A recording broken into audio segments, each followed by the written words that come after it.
Wonderful, wonderful, wonderful. We're going to have to just jump right into it. Welcome to the Ayanna Houston Solo Pod. Oh, Lord. I am your moderator for today.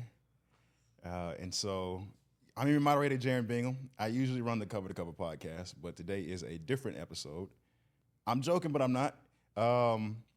If you haven't already, like, share, and subscribe.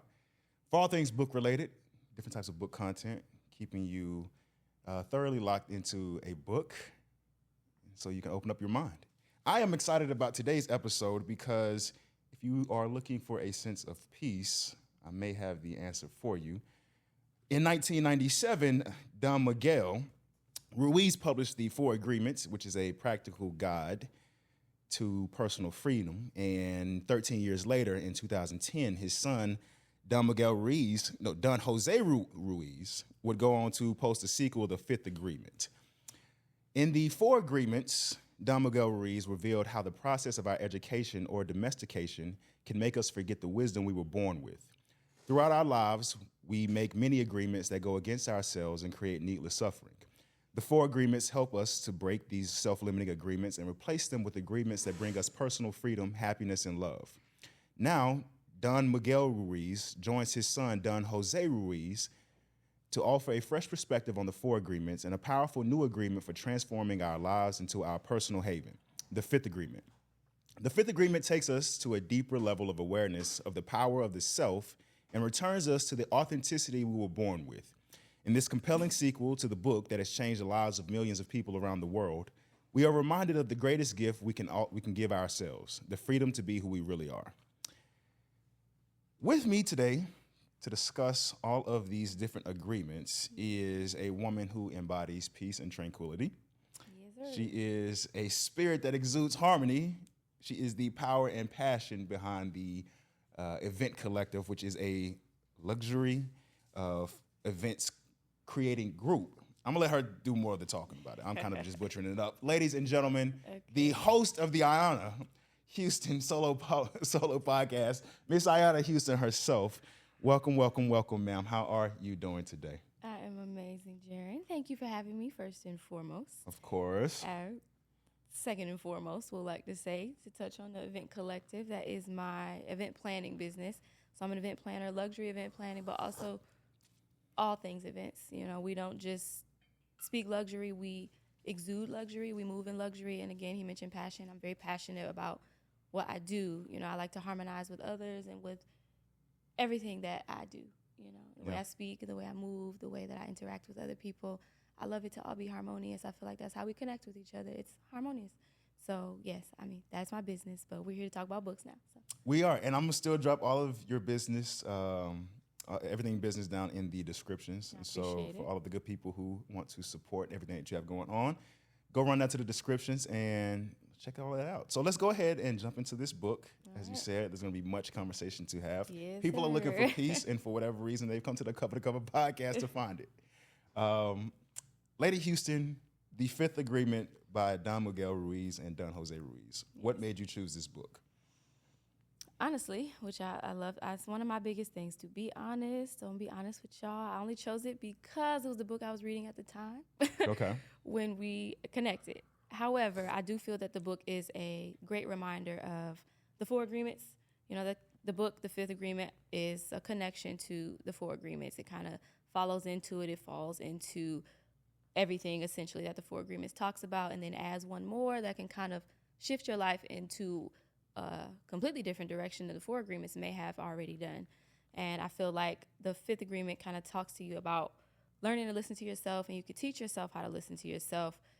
When you do that, nothing at all can get in your way.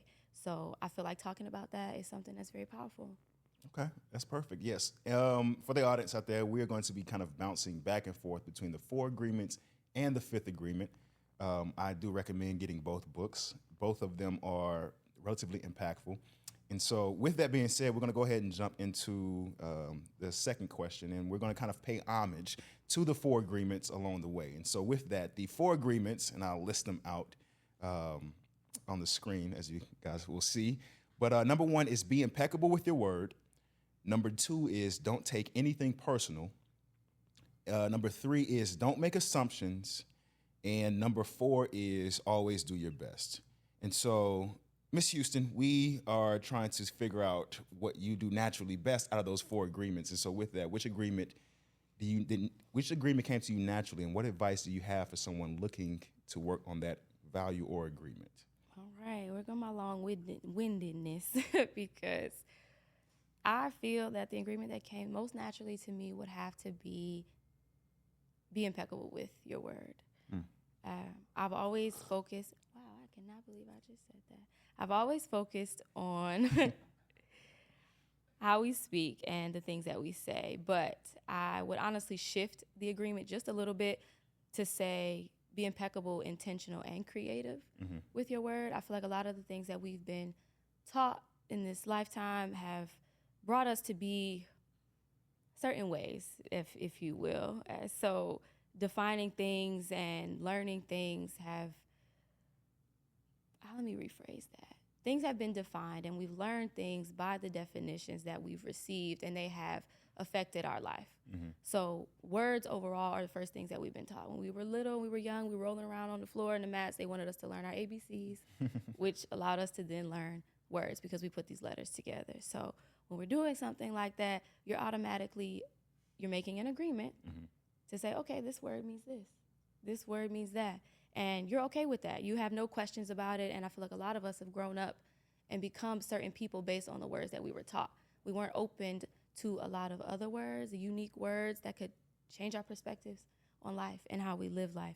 So be impeccable with your word for sure. I'm going to keep going because I have a lot more. Keep going. Right? Yes. But we were given words to be able to communicate with each other, right? So everything that I've learned from reading this book and listening to other things, people like to say things are right, things are wrong. I don't necessarily believe in those definitions per se. I like to create my own, which is why I said be creative, be intentional, find your own way with your own words. A lot of us just go with it. We don't question it. Yeah. And why don't we question it? And I feel like we can kind of get into that. But this is your solo pod. We'll get into whatever you want to get into. Oh, okay. True that. Well, I don't feel like we were given all the different definitions of each word. And I don't feel like we were allowed to choose which words, at least not everyone, okay? I can't speak for everyone, but for me personally, I know that I wasn't given all the words that are out in this world, okay? We were given the dictionary, and we were given the words in that dictionary, and we just said, okay, let's go with that, right? So if people knew different definitions of words, I think that things could go very differently on this earth. And with that, I would like to kind of move into the gift of choice, right? That's something that I learned, I guess, within the past 5 years, that we can choose whatever we want to choose, and I just didn't know that I could do that. I had to learn that on my own. I taught myself that. And when I learned that, I realized, tying that back into being impeccable with my word, that I could choose my words more wisely. I could change the definition of a word that I might not agree with or might not resonate with me and say, you know what, I'm just going to call it this. And it's going to be that. And if I'm having a conversation with someone and they don't get it, I can explain it to them, and we could just bounce back and forth. There doesn't have to be any judgment. There doesn't have to be any disconnection. It could just be, I define this word like this, and you define the word like this, and let's see why, and let's talk about that. And then we could potentially build a relationship, a friendship, or some partnership in some way, shape, or form based on that, right? And, I feel like people don't realize that they're not even questioning the things that they were taught, right? A lot of things I feel like are just out of sight, out of mind for people. If this book was a dictionary, and essentially it kind of is, because all the words in it, we use and we understand, or understand what's being said because we have an agreement with the words in the book, right? If somebody was reading this in a different language, we might have a different experience because they may take it a different way, or something like that. But I feel that people kind of get stuck in a suffering cycle I feel that people get stuck in a suffering cycle. They don't feel that they have the right words to get themselves to a certain place. How you speak to yourself, to me, is everything. And so if I'm using these certain words that I know are hurting me or I know are affecting me in a negative way, why would I continue to use those words? I don't have the other terminology to be able to say, hey, get yourself out of this. That might not be enough for me. I might need other words to pull me out of that, but I don't have those words, right? I'm actually watching an HBO special right now with Brene Brown. Have you heard of her? Yeah. Atlas of the Heart. She's talking about that right now. It's a series. It's actually really good, but she's discussing different emotions and the words that go with those things, and sometimes how we don't know how to express how we feel because we don't have a word for it. You know, a lot of times we just say, well, I'm happy, I'm sad, I'm angry, I'm frustrated, or I'm disconnected or something like that. But we don't ever say I'm envious. We don't say I'm jealous. We don't say I'm, what would I say, irritated, I'm anxious. You know, we don't use those words as often. And granted, those are still words that are defined by others, but I feel like they carry a different weight because they're unique and they're different. You know, we don't use them all the time. If you talk to someone and say, well, I'm envious of you, they're like, huh? What do you mean? You know, or something like that.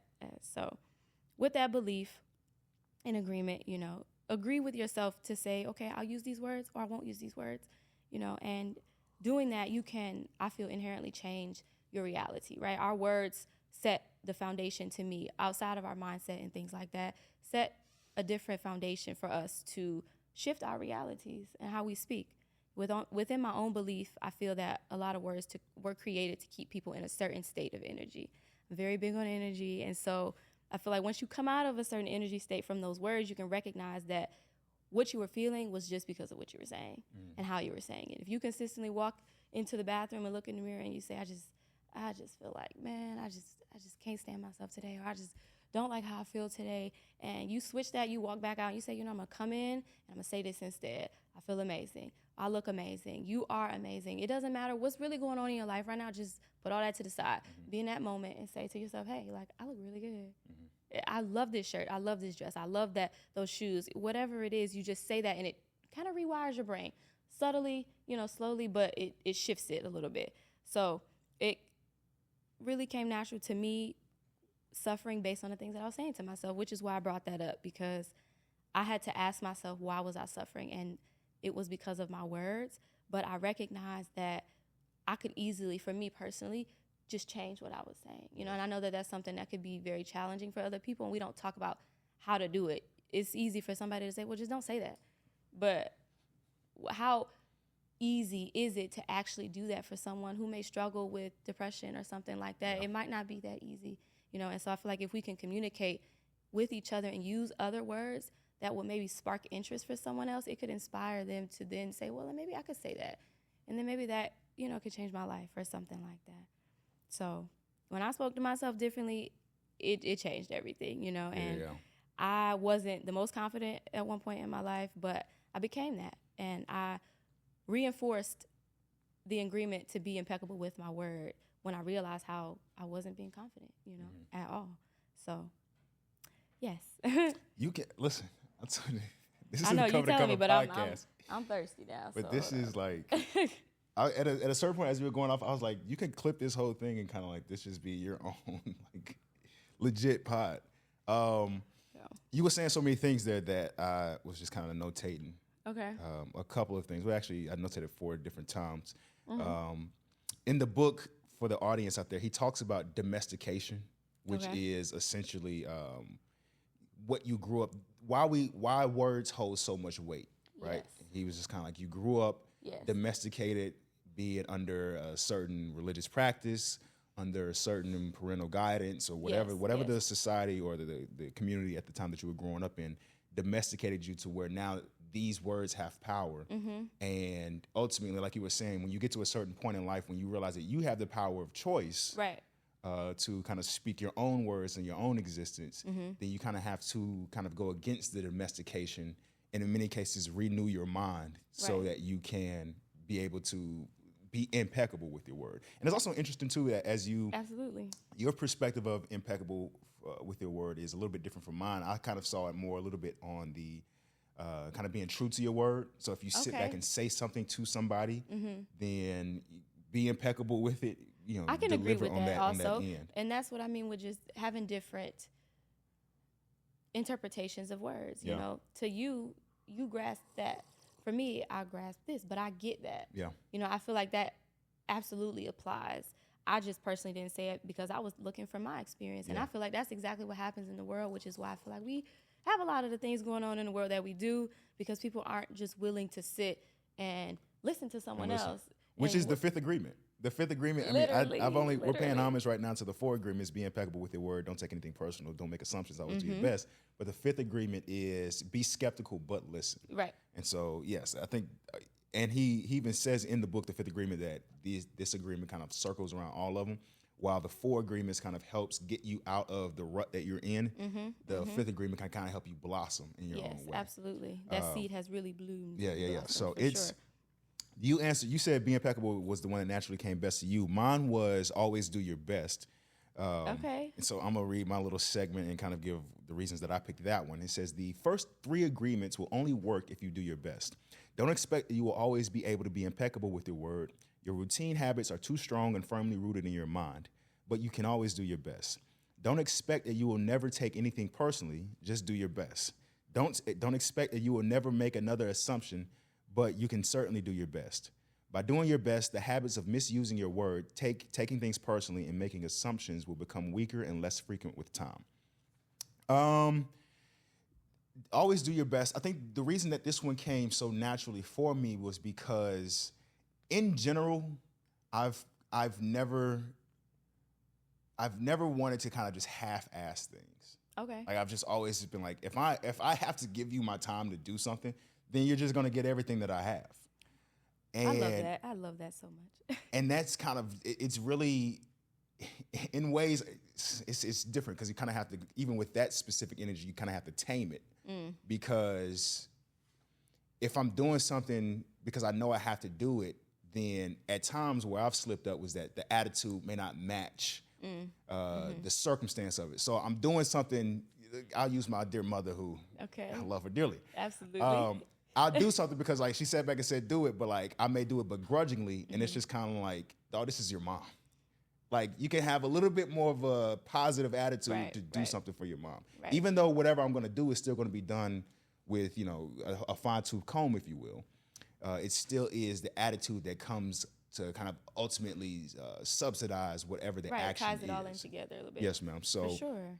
For me, always doing my best, like it also helped me live a little bit more freely, because if I know I'm going to go out here and give everything that I have, then I'm not going to be second guessing certain things. Because for all intents and purposes, I'm going to be moving with the. I only laugh because me and my siblings, all my siblings are here. Apparently, I always say for all intents and purposes. Okay. And so whenever I do catch myself saying certain things, I have to kind of laugh.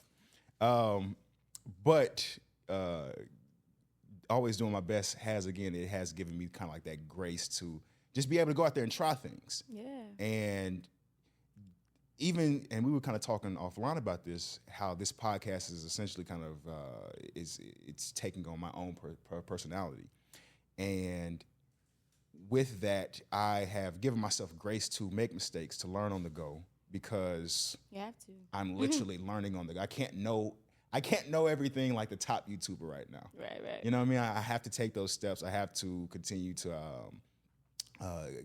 to press forward, which then again, and as we were saying, like putting that voice out there, being willing to fail in public, if you will, gives others inspiration, because they're like, well, if he can do it, then what's stopping me from doing it? If someone falls in front of you, it's okay. Yeah. And I'm literally like, literally the essence of my podcast is you can do whatever you want to do. Literally. You can do whatever you want to do with life. Literally.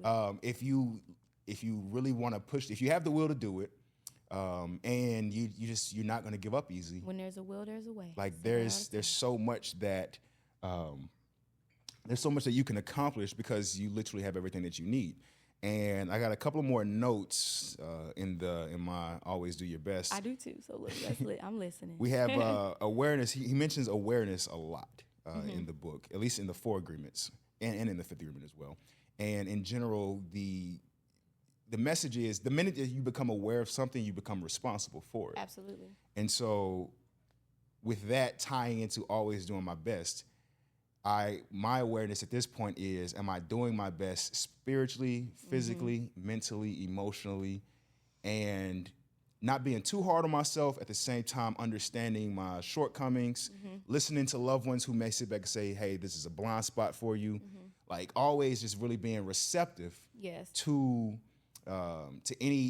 information and really processing it from my own understanding and then putting it back out there is another way of me always doing my best. And then another statement that he says in the book is practice makes the master. You have to do these things intentionally. Like even as you were talking about being impeccable with the word, there was certain things where you were like, you go in the bathroom, you have to be intentional with what you say in the mirror. Absolutely. I think that people often treat intentionality as if it's like a part-time player in their life. When if you elevate them and you promote them up to a full-time role, if you promote full-time to if you promote intentionality to your full-time life, the changes that happen are they're immense. And it's interesting because I was talking to my sister a couple of days ago, and I was like, despite the fact that I'm kind of running around doing a lot of things, I'm in a little bit more peace in life. Absolutely.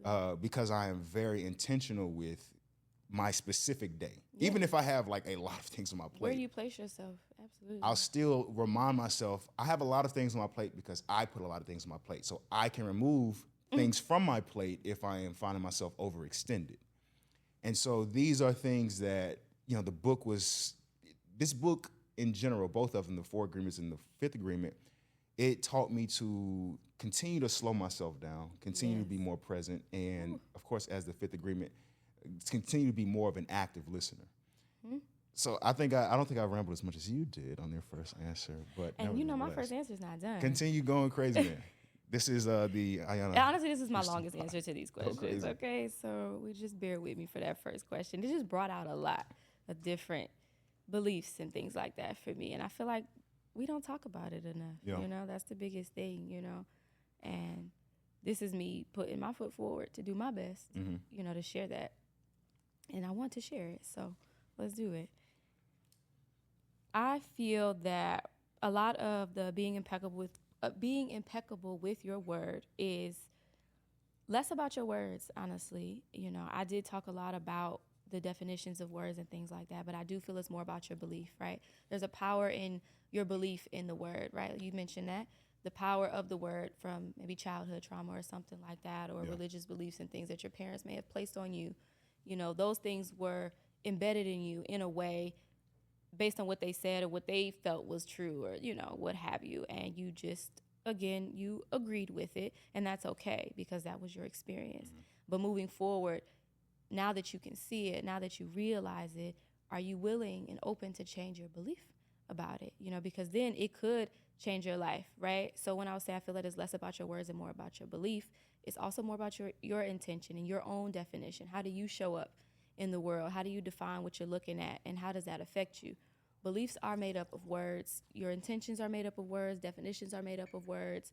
But we weren't given a chance to create our own dictionary, right? And if we were, I feel like a lot of us would have done it very, very differently. We talk very differently, and I know that we use words to communicate with each other. So it could pose a challenge to communicate with some people if all of our, in the world, all of our dictionaries were different.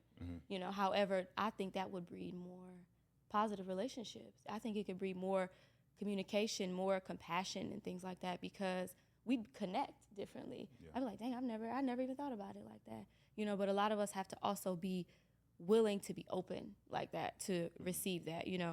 I do believe that words are powerful. I believe words are magic, whatever you want to call it. If you want to call it anything at all, I do believe words have some sort of power in them, within that belief, right? So if you constantly repeat something and the next day you see it, what was that for you? A lot of people, they don't even look at it that way. Sometimes they'll be like, I did just say that yesterday, and now I see it. When we all do the car, I feel like the car example is one of the most, examples. I was talking about this red Mustang, and now everywhere I go, I see a red Mustang, right? Something like that. Your words, but you don't think about it like that because, it's a coincidence or, what have you. But when I see 10 red Mustangs drive down the street, that's my thing. It actually happened to me yesterday. I was out, but I saw a lot of the Waymos. The cars. I'm just taking over. Oh my goodness. It was like 7 of them, but I only saw one. And I was like, dang, okay, that one had his blinker on. And I made a connection with it. I looked at it, I saw the blinker, and I was like, well, it didn't get over. So that was weird. And I just felt like those things are off a little bit. To each his own. But either way, after I saw that one, I saw like 8 more of those things. I was like, okay, right? But I kind of feel like, you know, everything you say and the energy that you put behind what you say creates the reality in front of you. So if you want to be this person, talk a certain way, act a certain way. I didn't give my advice, which is what I want to give, right? That was a part of the question. So if anything, I would say to work on being impeccable with your word, do the behind the scenes work, right? Build upon becoming impeccable with your word and being intentional. Sit with all of the words that you use, look at those things, the way that you've been taught and the meanings behind them, and ask yourself, do you actually agree with those things, you know? Ask yourself why or why not. Where did they come from? Really sit with them. You know, a lot of people are afraid to just sit down with themselves because sometimes when you get in the quiet, you hear a lot more, you know, and that's something that's scary because we haven't been there before. Yeah. The unknown is scary for a lot of people, but if you just go there, depending on you, you know, I can't say you will have this experience, but a lot of times if you just go there, you'll find out a lot that may really motivate you and inspire you to be better you. Yeah. And so when you sit with them, get to the root of everything that you learn, observe how it makes you feel when you're looking at the word. Who taught you that? What was going on in your life? What was going on in the world at the time? If you can remember, right? We learned a lot of words when we were little, and we have no idea what was going on. But do your best, right? Always do your best. That's another one, right? So after you get that, I feel like people will come into your life and things will come into your life, and they're going to use the same words, and people are going to have different definitions. And after you've gone through your own definitions and you've changed them, you're going to run into people who are going to have the old definitions that you might have had. Yeah. Respect that, right? We don't have to judge someone else for not having the same thing. You just moved away from it. Yeah. So what is the purpose for you to judge someone else from not being where you got to be, right? So just do your best and, you know, work on yourself, right? You said sit with your words. I know you also mentioned journaling. Yes, I love to journal. Yeah, so what have been some of the benefits of journaling that you've seen in your own life? Release. If I could use one word, I would say release, because a lot of times I would have a lot of things built up inside of me because I didn't have too many people that I felt personally I could talk to about what I was going through, what I was experiencing, and that pulled me down a lot. It weighed me down a lot. It was like walking around with bricks, you know, on my shoulders. And a lot of people will say, actually, I carry a purse that's pretty heavy. They'll say it's a brick in there, but it would feel like that consistently. And so when I would write and journal, it would allow me to get out any and everything that I was feeling. I didn't have to share it with anybody, but for me, it was outside of my body, outside of my soul, my spirit, and I could let it go. You know, it seemed like it would take it and just, I could close it up and it's gone, right? Yeah. Also, if you take a paper, you write and then you burn it or something like that, you just kind of feel like it's gone. Maybe it's a mental thing, you know, but for me, it helped to get that out. Yeah. I was having a conversation with my sister again about journaling earlier this week. I'm a huge advocate of journaling. Fellas, journal. $10 at freaking Walgreens, buy you a pencil, and just wake up in the morning or before you go to bed, just write it out, what you feel, how you feel. Okay, so we talked about the agreement that came to us naturally. Yes. So let's go ahead and continue to pay homage to the 4 agreements. And which agreement was the toughest for you to master, and what lessons did you learn from that? I would say don't take anything personally, which is, you know, so interesting because being impeccable with my word is like, okay. I'm contradicting myself, you know, in a way, but I felt like when I contradicted myself, I was learning. Yeah. Right? So it allowed me to question things, and taking things personally was a really big thing for me. And I feel like that came from how I grew up, right? I was told when I was younger that I was sensitive, and I associated sensitivity with negativity because of how I was treated. You know, I associated the treatment and the actions with that. You know, I feel that I'm empathetic. There's difference in the words, right? Even though I look at sensitive as a positive word now, before I didn't, it was negative. My dad would, you know, say certain things to me, and I would just like, kind of crawl up in a little ball, right? And that was me taking it very personally, when for him, it wasn't necessarily that. He was just telling me that, you feel things very deeply, and, you know, it just gets to you where it doesn't get to me. And I'm like, well that's a whole nother thing. We're two different, you know, beings. We're built up very differently and things like that. Yeah. Excuse me. Plus, my lifestyle was a little different than his. And so all of our different backgrounds and experiences brought us to describe things the way that we do. And with that, you know, I guess for me, my mind, my body, my spirit accepted what he would say, you know, and just moved with it. And I didn't do it in a healthy way, right? It felt like people would tell me that in a bad way, I cried too much, you know, or something like that, or I wear my heart on my sleeve, or I'm affected by other people's energy. And, you know, for a while I agreed with that. And when I made that agreement, it hurt me. Yeah. And I don't want to, you know, intentionally hurt myself. I don't have to do that. And so I changed that. And when I felt like someone that I cared about would, tell me that again, I would just have to shift my perspective on that and just say, you know what, okay, I do feel something from this, but let me sit with why. Let me ask myself why what you're saying is getting to me. And that kind of takes you down a whole road of potential traumas or belief systems and things like that, right? Yeah. And, I guess I could actually say that it's, that's funny, actually. Hold on. Sometimes you write things or you say things and you're just like, whoa, okay. Yeah. Yeah. Don't put too much out on the solo pod. Yeah, right. So let's wait a minute. Okay. So I actually kind of tied in two agreements that I guess were a little tough. Making an assumption and taking something personally, to me, coincide together. Mm-hmm. Excuse me. Because I feel like I care about what you say. I'm taking it personally, but I'm also making an assumption about why you're saying that. Mm-hmm. I don't really know why you said that the way you said it. I don't know your backstory. I don't know why you're telling me this. And it's playing a role into why I'm taking it personally, but I don't know why. Yeah. So if I don't know, why would I take it personally, right? So that gets you to dive really deep into yourself to figure out what it is about the thing that's being said that affects you, right? So from my personal experience, I'll say both. And I realized that now whatever someone else is experiencing is solely based on their own personal experience.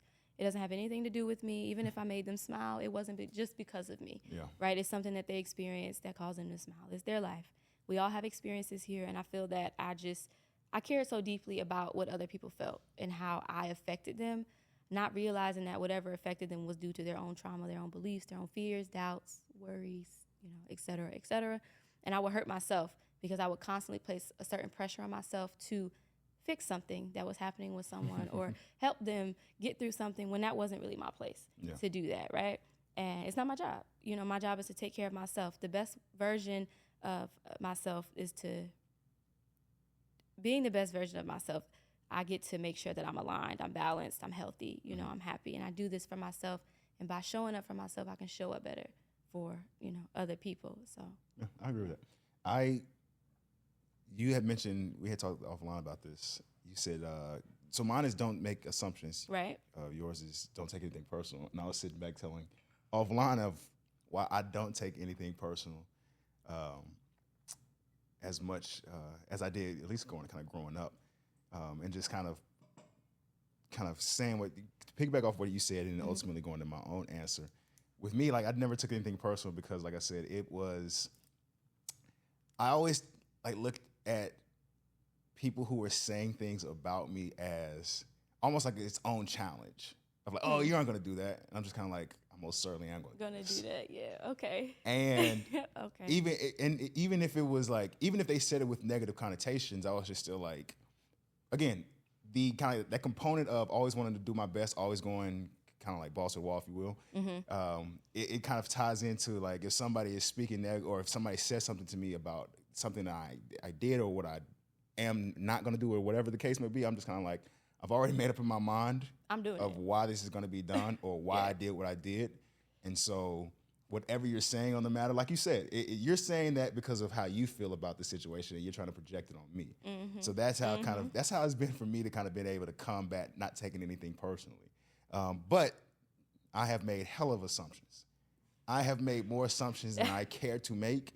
I still, this is still an agreement of mine that I am still kind of bouting with.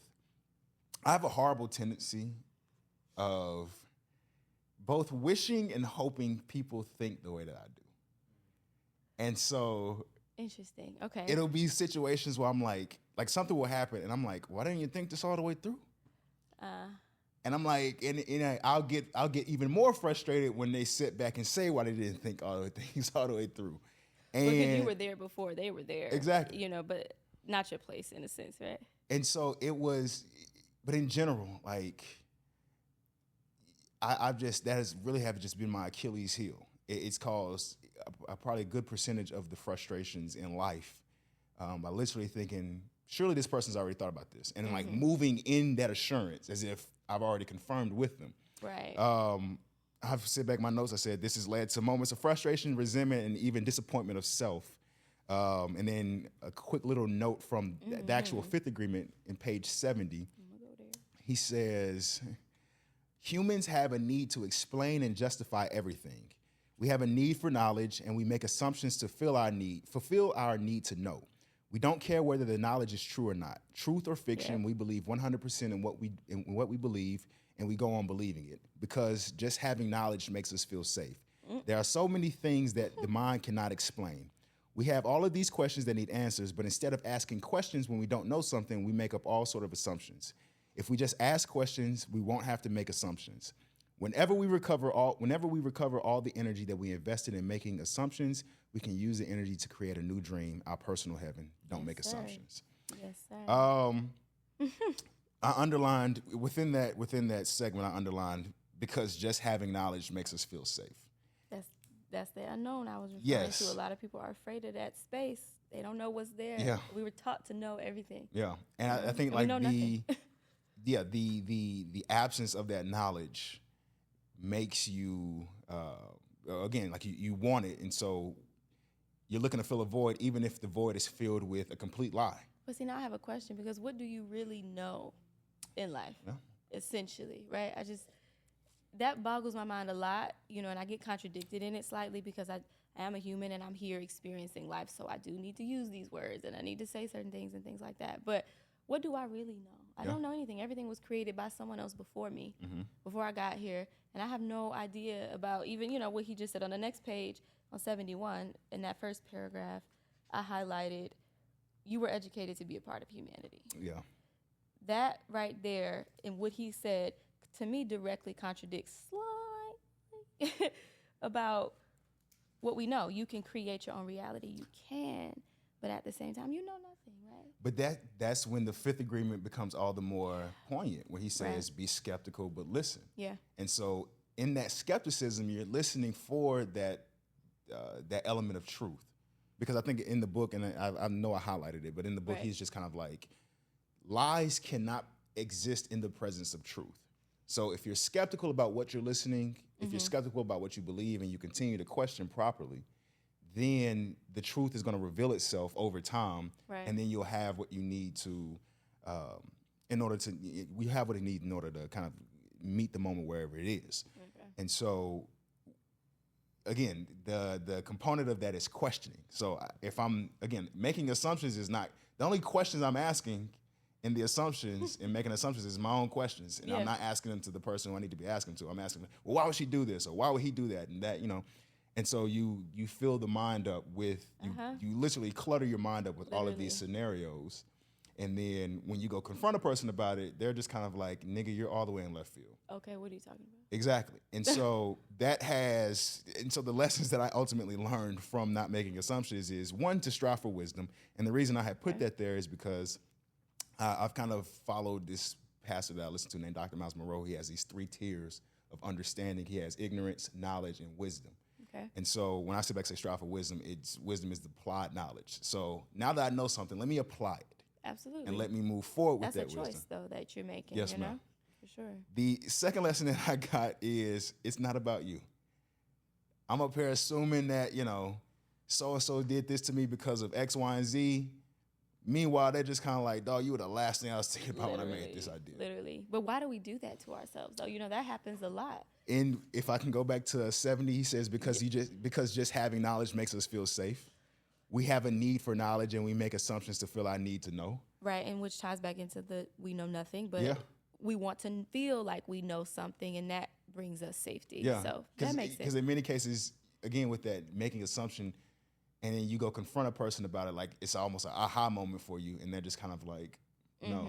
And so, yeah, because again, like that aha is like, I feel like I have this information. But I really don't. But you really don't. But then you also have to, for me, I feel like you have to respect some people don't believe people. Yeah. Like you'll go to them and you'll ask them and you feel like they're lying or something like that, but you have to respect and say, okay, it wasn't about me. And I really needed to look at myself and say, I don't have to make any type of assumption about what you were doing or why you were doing it.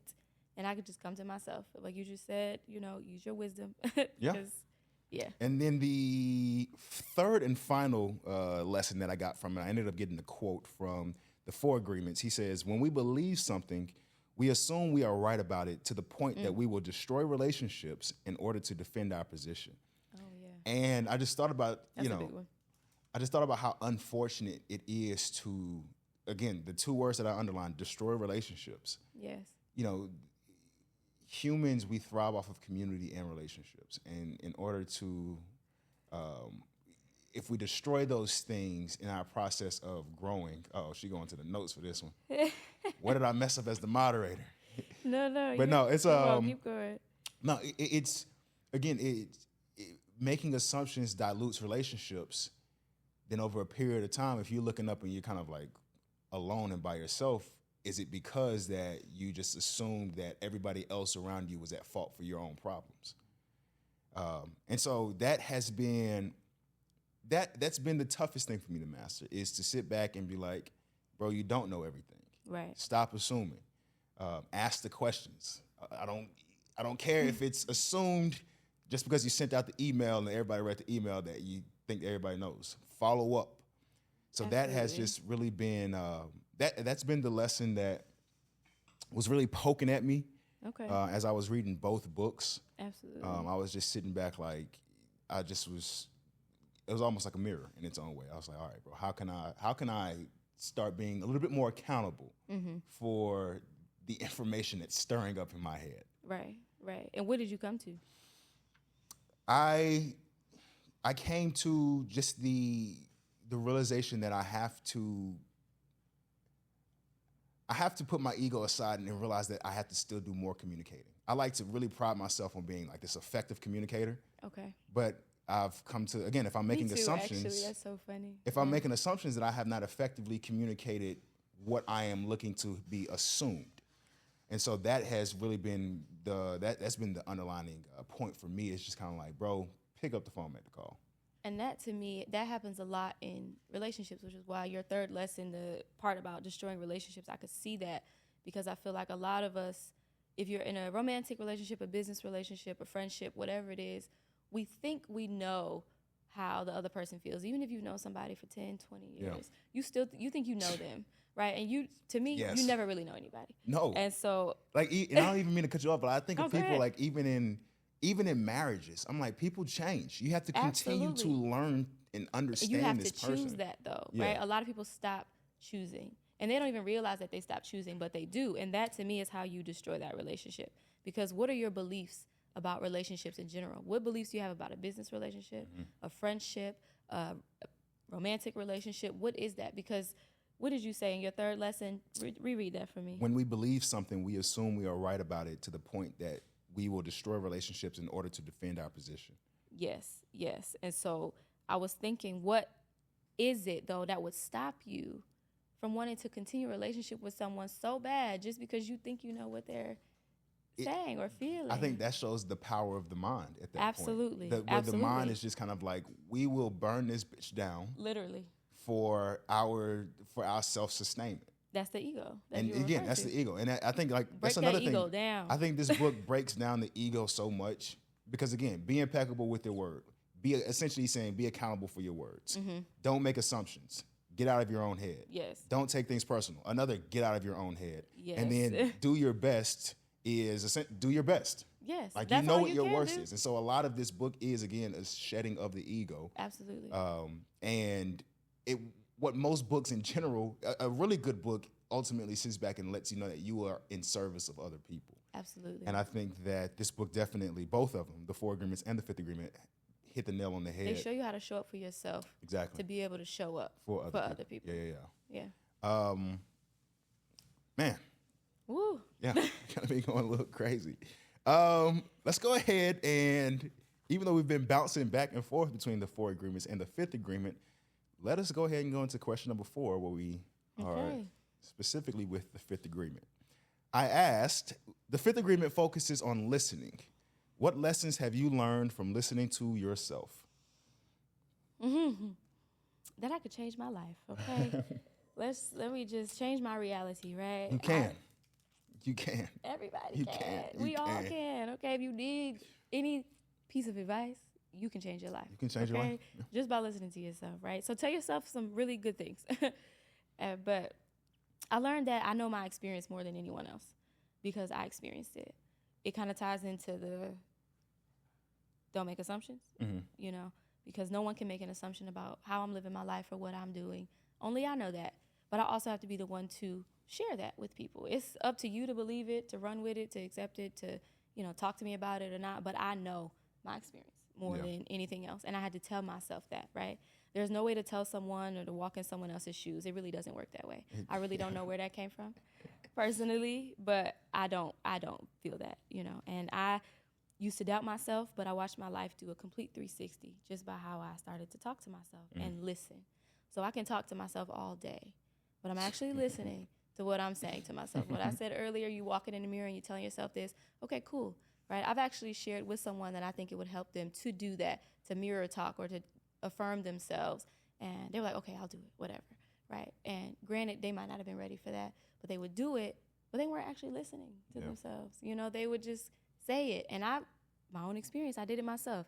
I would do it, but I had to continue to do it, right? I got to push myself. You know, sometimes you fake it till you make it. Yeah. You know, in a way. Repetition makes the master. He says, there you go, right? And so when I talk to myself with love, with care, with intention, that right there just taught me how powerful I was because I could choose that. When I realized how powerful my choice was and watching how it affected my life and changed my life, it gave me all the power, all the happiness, all the joy that I needed because, you know, challenges, they can make us sad, they can make us happy, you know, but they allow us to experience human life. And when you can just listen to everything that you're saying, like really listen and listen to other people, right? I feel like podcasts are a great way to show that because you actually have to listen, right? You can't really fake it and be like, well, I don't know what you just said, so let me keep on going, and just, right? You actually have to be intentional and listen, right? And so for me, I taught myself a lot as a kid that I kind of had to brush off what I was saying that would hurt and listen to myself. You know, everybody else's words don't have to hurt me. What is the saying? I don't know, sticks and stones or something like that would break my bones. But biggest lie. I can't believe they were feeling that lie to us when we were younger. Literally. They told us a lot of things, right? That's a whole nother story and a whole bunch of books. But I learned how important it is to listen to myself because I'm the one who changed my world, right? Yeah. Other people were a part of my experience, but I had my own thoughts, I had my own belief systems, I had my own choices. And to dive into my healing, I needed to just listen to myself, listen to my gut, and trust myself. You know, sometimes people are going to give you an opinion of yourself and who they think you are. And it's not by definition a good one sometimes, but I learned not to allow that to affect me, right? And if I taught myself that, again, that brings me back to the power that I have within me, because if I can teach myself something, I can do anything. Like, we can all teach ourselves things. You know, people are doing a lot of things via social media now, becoming all these beautiful, you know, individuals and sharing their light with others, and we can all do that. The ones who feel like you can't, you really can. You know, at the end of the day, you really, really can. You don't have to allow fear to take over for yourself. You know, the fear is yours. So if you don't want it anymore, just let it go. Right? Just drop it. So that's a little bit about it. Okay. It's so when we were talking earlier in the pod, you had mentioned how silence can speak volumes. Yes. That is what ultimately I ended up learning from the 5th agreement. The one word that I put was clarity. Okay. And then I'm going to read my little segment. Okay. Where you at? Page 110. I like to reference. Okay. Page 110 at the bottom. Got it. He goes off by saying, the truth doesn't come with words. The truth is silent. I have that highlighted. It's something that you just know. It's something that you feel without words, and it's called silent knowledge. Silent knowledge is what you know before you invest your faith in symbols. Yes. I've always found it interesting. Quick little Bible reference. Okay. I always look at when leaders in the Bible kind of went off into the mountains by themselves for days on end, weeks on end, and then kind of came back with a better sense of understanding of what was going on with the people they were leading, or whatever, or what have you.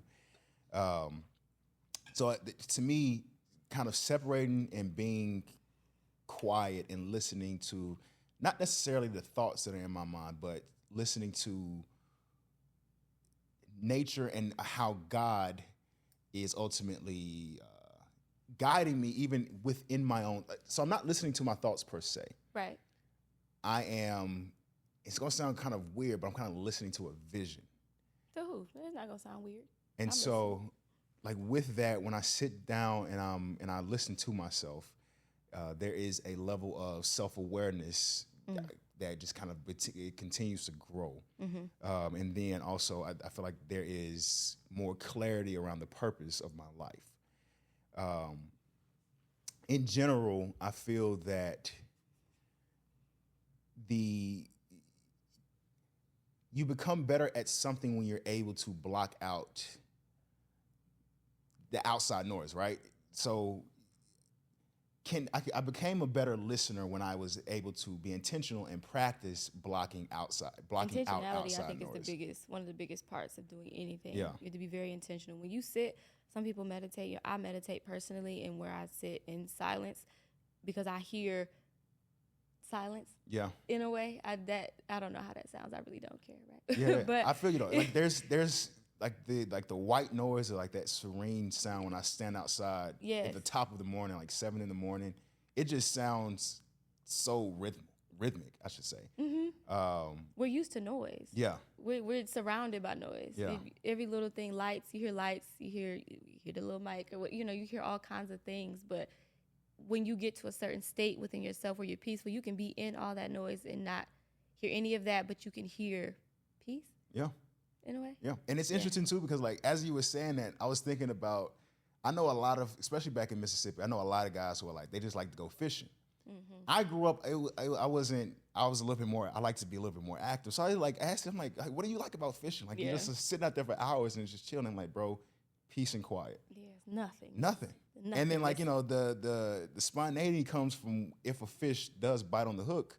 But other than that, like, sometimes they just want to be out and just allow the stillness of life to massage their ears. Yes. And so that is, I think that us as humans, like you said, we're so accustomed to noise that we have to work against it to how can we have inner stillness and quietness amid all of the chaos. Absolutely. And I think the more that you practice it, the more that you're able to implement it in chaotic situations. Absolutely. Which is why, again, like I go back to the conversation I had with my sister where I'm kind of like really at a point where I'm just really pieced out because I'm just kind of like, I've been practicing being a chilled nigga for a very good amount of time now to where I'm just, it really doesn't get much to ruffle me. I can't get these feathers every day. Because even though there are other components of life that I would like to see at different stages right now, I am still very much doing the things that I sat back and said that I was going to be doing a few years back. And even though there are certain relationships in my life that still need some, I've been using this word a lot, refinement, I'm still at a point where I'm like, bro, I'm not stressing about anything. Like, you don't have to. I don't have my anxiety is almost at this point like non-existent. I used to have real bad anxiety a few years back. That's beautiful. A lot of anxiety. Who you telling, child? But the choices that you've made have placed you right where you're supposed to be. Yes, ma'am. And that's not even necessarily a slight with the community. And but in general. But in general, yeah, it's being able to listen to myself. Being still with myself. Again, like I'm at least 3 or 4 times throughout the week, I'm working 16-hour days. I'm constantly thinking of different programming for the podcast. So I'm moving around a lot. Right. But if I did not know how to be still with myself at least 15 minutes every day, I would look far more disheveled on camera. I know I'm handsome on camera now. I know that maybe. Okay, cheers to you. But in general, like, no, I've learned to not let things get to me personally. And I've also learned how to slow things down and also slow my mind down. And I think that is ultimately what the Fifth Agreement talks about when he's like, be skeptical, like see something and kind of have your questions about it, and then listen to see what truth can come from that, and then apply it accordingly. Interesting. So yeah, that's the main lesson that I ultimately got from the Fifth Agreement was to not spaz on niggas. Okay. And that's a good one, huh? Oh, right. Do you have any more to tell other people about the Fifth Agreement, ma'am, before we wrap it on up? I want to say, I feel like, so I want to talk about the silence. Okay. A little bit more, just to kind of tie into the truth part, right? Okay. By definition, true and false, I don't necessarily always agree with. I think he mentioned something like that in the book too. Yeah, and I was looking for it, and I just don't know where it's at right now. But I do, if I use the word truth, I would say we all have our own, right? And to find your own, because being skeptical is one thing, right? You don't know, to me, you don't know anything, right? So essentially, you'd almost be skeptical about everything. Yeah. You know? So when you do that, that could take a lot out of you, depending on who you are and what you're doing in your life. So just, like you said, take from it, but look at it openly. Yeah. You know, very, very openly, and look at yourself even more openly. I think that we are all we have, essentially, you know. Even with your friends, your family, it's just you. It's you and your world, and they are all beautiful parts of it, right? But if you don't listen to yourself first, if you don't go within to yourself first, I don't feel like we can collectively change a lot in the world. You have to be able to, not even have to, but you get to be able to look into yourself deeper and learn. You know, that's where you learn the most. I feel like we kind of came here to learn and to grow, you know, and to be here for each other, to have connection. Yeah. Right? I feel like this whole earth is about connection. And a lot of us on this earth, as we can see in many ways, you know, that people aren't all about connection. Everybody isn't. So if we can just do what we need to do for ourselves to be able to show up for other people, I think that we can change a lot. Almost certainly. Sorry about that. No worries. I agree wholeheartedly. I think that I'm going to have to get a couple of sociology books to kind of see the effects of what the pandemic did to people socially. Because I think a lot of people are still struggling to get out and put themselves out amongst their own community. Yes, absolutely. I actually just went to an event. I love old school and R&B music, so I went to an old school music where they play Marvin Gaye, and I know what's up. Oh no, Marvin Gaye. I love my music. These niggas know I love Marvin Gaye. Oh, look at that. Well, it was a great experience, right? But I know the DJ just based on events, and we were messaging each other, and hopefully he don't get to me for this. I don't think he will, but he had mentioned that he had to go out. He was asking me what I was doing for the weekend, and I was like, oh, I'm just going to relax, kind of just be outside in nature and whatnot. He was like, yeah, me too. I'm going to take myself outside. It still takes me a lot to get out and go and connect with people. And to me, if anybody knows about Atlanta, a lot of people knows a lot of people here, right? And I was like, I get that you feel some sort of hesitancy behind going out into the world. No matter how many people we have here, you still feel kind of scared. And he mentioned from, since COVID, that's about 6 years ago now. Yeah. And we're still in a certain mindset to be like, I don't know, you know? And it's really that connection. We don't find enough value in that to say, you know what, okay, let me just go out and do this and talk to people. So, and I'm going to say this probably on every podcast moving forward. Okay. I like to tell men, go to Google, search men's support groups. Anything. In my area. And women too? Women, of course, yes. Women too. I feel like women do it more naturally than men. I mean, because I'm only a man. To each his own, right? So I'm only speaking from my perspective. For But sure. in general, like at times it sounds corny, but you don't have to suffer alone. You don't have to suffer. You don't. And so I can almost assure any man hearing my voice, if you Google men support groups in my area, I can assure you that something's going to pop up, and you can, practice just kind of getting out there and mixing and mingling, because again, we thrive on connection and communication. We've always had. There's never not been a time when mankind was just isolated and everybody was cool. I don't know. We getting there, it seems, unless we change that. Listen. Because people all up in their social media and their phones. Yeah. I definitely think that it is. I'm definitely eager to see how Gen Z continues to grow up and how they move about their own social lives. Absolutely. We need to be a guiding force if we can. Yeah. I think it is on millennials to be that guiding force. And I'm not going to make this whole little generational conversation. Right. No, it's not even that. I think that boomers, for the good that boomers have done, I think that some of the gaps have been emotional intelligence and effective communication. Again, that's the key word, is effective communication. Yes, but we go a lot also about what we were, not even but, just yes, I agree.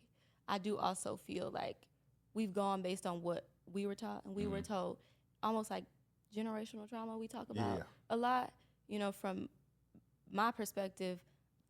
Excuse me. My dad, when I was growing up, he didn't see a lot of the things that I would be doing now as even possible. Really, yeah. And he didn't have the effective communication to tell me to do something different or to give me the pushes to say, hey, you can go and do this. You got this. Yeah. Because they don't know it. Yeah. What you don't know, I mean, what can you kind of ties into this book more, about knowing things and having knowledge, but you can't share something that you're not aware of. Yeah. So I feel like that kind of brings all of this together with how we need to show up for each other to be effectively here for each other, to tell each other, hey, you can do this, but it starts with you, right? Yeah. Our parents weren't taught things, so they didn't take the initiative to say, not everybody's parents, right? But a lot of our parents weren't taught things, so they didn't take the initiative to say, let me question that.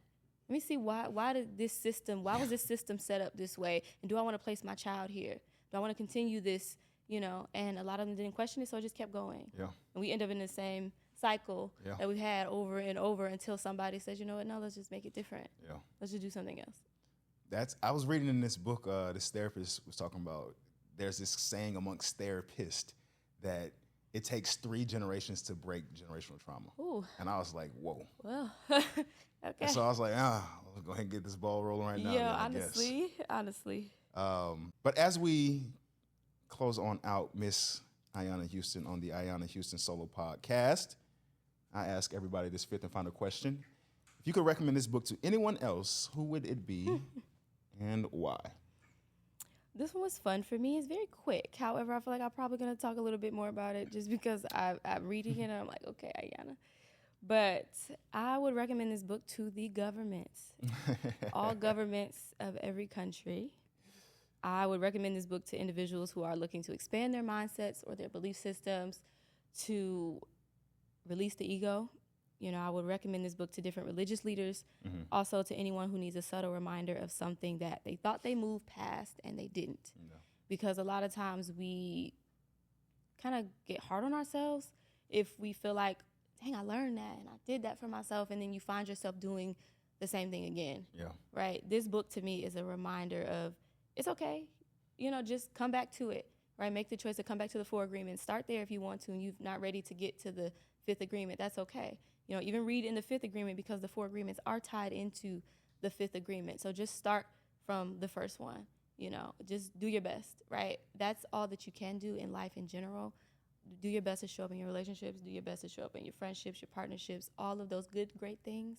But definitely to the government, because everything that's going on right now, I feel like they need to know that it's not about the ego. We are all here together. We are all humans. Yeah. We're, coinciding and living here together. We can connect together, and be here for each other. no one's right, no one's wrong, no one's above or below anybody. None of that really matters. It doesn't. Not to me, you know. And so if we could just learn that, I think that would be amazing. And I think this book helps you with that. I agree wholeheartedly. And before I sit back and say who I recommend this book to, you can find both the 4 Agreements and the 5th Agreement on YouTube, audiobook. I often come across people who are like, oh, well, I just can't sit down with a physical copy. I'm like, well, I have something for you then. Okay. Have you ever heard of YouTube? Have you ever heard of Spotify? Right. Spotify, and just Have you ever heard? Spotify gives you 15 hours of audiobook, which I think is ludicrous. And I'm not an audiobook person at all. Yeah. I use audiobook in assistance with some specific reads. Okay.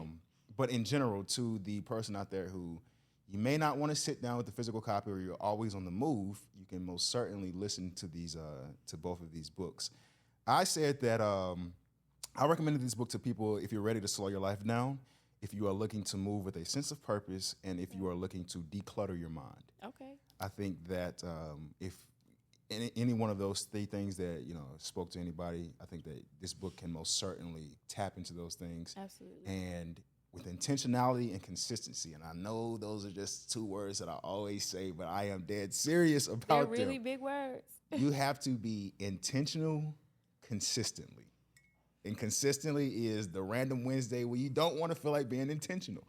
But at the same time, know when to give yourself rest. Absolutely. Like that's the beautiful thing about life is that you are in control of the balance, right? Like your choice. You have that choice. It's your gift. I can, at times I don't complain about working as much as I do anymore because I'm like, I am the one who filled out the applications and said yes to the job offers. That's me. Right. And so it's when you learn how to put the onus back on yourself, then you realize the power that you have. Right. And even in the book, he sits back and says, we're made in the image of God. Therefore, if God is able to create, we're able to recreate. And so you can recreate what you have going on. If you do not like your reality, you can legitimately change that. Sit down, get the $10 planner from Walgreens. Or less. They probably have 2 on sale for $5. Probably. You can get the daily planner and you can be very intentional with what your days look like. And just simple practice makes the master, as they say a few times in the book. But other than that, this has been the debut episode of the Ayanna Houston Solo Pod. I am your moderator, Jaron Bingham. But Lady Houston, before we get out of here, do you have anything else to say to the people before you go and continue to live a life of peace and tranquility? For them to do just that, to live a life full of peace and tranquility and harmony and love on other people. Be very kind to yourself and be kind to others. You never know what the next person is experiencing. You don't know what they have experienced, and no one knows what you've experienced. So if we just, can love on ourselves and love on each other, I think we can have a really great life experience here. And then drop any Ayanna Houston and or... Oh, yes.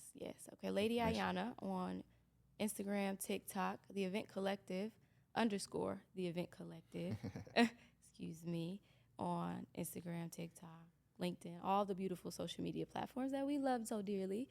And, yeah, that's about it. Good people, this has been another episode of the Cover2Cover Podcast. I appreciate you for tuning in, and I pray that you stay in a book or stay out the way.